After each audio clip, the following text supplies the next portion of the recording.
Originally, in our constitution, there were seven fundamental rights, and out of those fundamental rights, we had right to property under Article 31.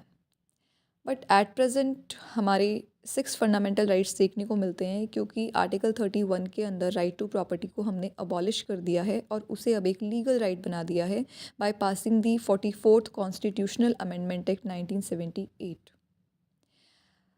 Initially article 19(1)(f हमारा deal करता था property से, plus में article 31 भी property से deal करता था। Article 19(1)(f ये कहता था कि इंडिया के अंदर सिटीजन्स जो इंडिया के हैं उन्हें राइट है कि वो अपनी प्रॉपर्टी को होल्ड कर सकते हैं, अक्वायर कर सकते हैं और उसे बेसिकली डिस्पोज ऑफ कर सकते हैं।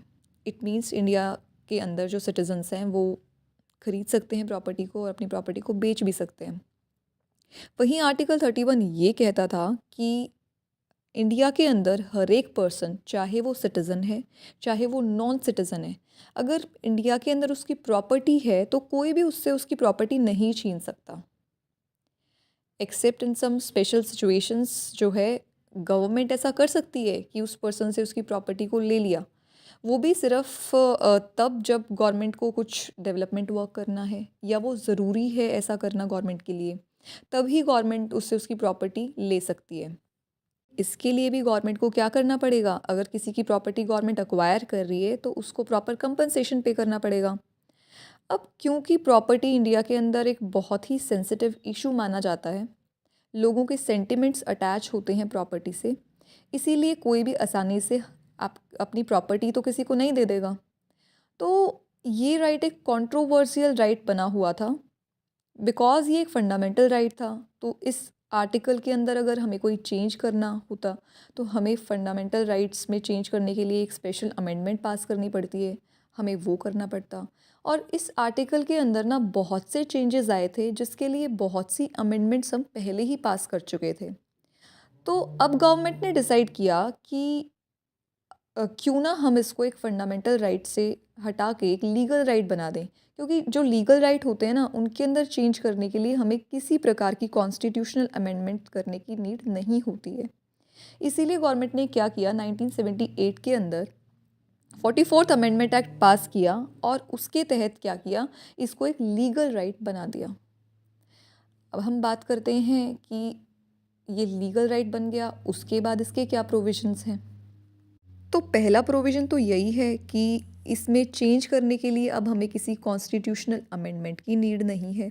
दूसरा, अगर कोई पर्सन जो सेटिस्फाई नहीं है गवर्नमेंट के डिसीजन से, इट मीन्स कि मान लो गवर्नमेंट ने अक्वायर कर लिया है उस प्रॉपर्टी को, या गवर्नमेंट ने अगर कोई भी फैसला लिया है उस राइट के लिए, कोई भी मतलब उस राइट से रिलेटेड अगर गवर्नमेंट का डिसीजन है, और अगर किसी पर्टिकुलर पर्सन को वो डिसीजन अच्छा नहीं लगा है, मान लीजिए कि गवर्नमेंट ने किसी की प्रॉपर्टी को ही एक्वायर कर लिया है, बदले में गवर्नमेंट कंपनसेशन भी दे रही है, लेकिन क्योंकि मैंने आपको बताया कि सेंटिमेंट्स अटैच होते हैं लोगों के अपनी ज़मीन से, तो लोग सेटिस्फाई नहीं हैं।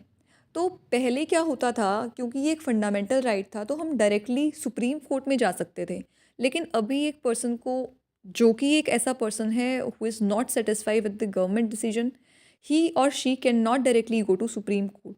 अब उसे पहले हाई कोर्ट जाना पड़ेगा, उसके बाद ही वो सुप्रीम कोर्ट में अप्लाई कर सकता है, अपील कर सकता है। लेकिन स्टिल पार्ट 3 के अंदर कुछ प्रोविजंस हैं इस राइट के जो अभी भी एग्जिस्ट करते हैं, कि अगर गवर्नमेंट किसी पर्सन की प्राइवेट प्रॉपर्टी को अक्वायर करती है तो उस केस में गवर्नमेंट को उस पर्सन को कंपनसेशन देना पड़ेगा।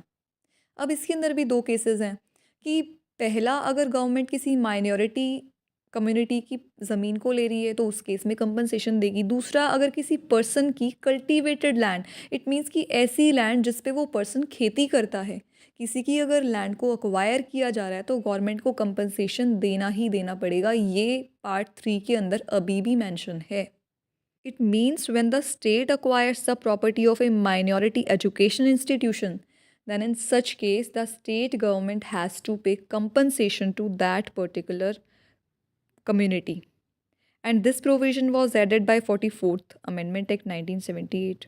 While जो हमने second provision पढ़ा, that deals with the acquisition of property by the state of any person whose land is under cultivation, then in such case also government has to pay the compensation, and this provision was added by 17th Amendment Act 1964. तो ये था हमारा right to property, जो कि पहले हमारा एक fundamental right था, लेकिन एट प्रेजेंट वो एक लीगल राइट के तौर पे एग्जिस्ट करता है आर्टिकल 300A के अंदर हमारे कॉन्स्टिट्यूशन में। आज के लिए इतना ही। अगर आपको हमारी वीडियो पसंद आई है तो please like, share and subscribe. Thank you.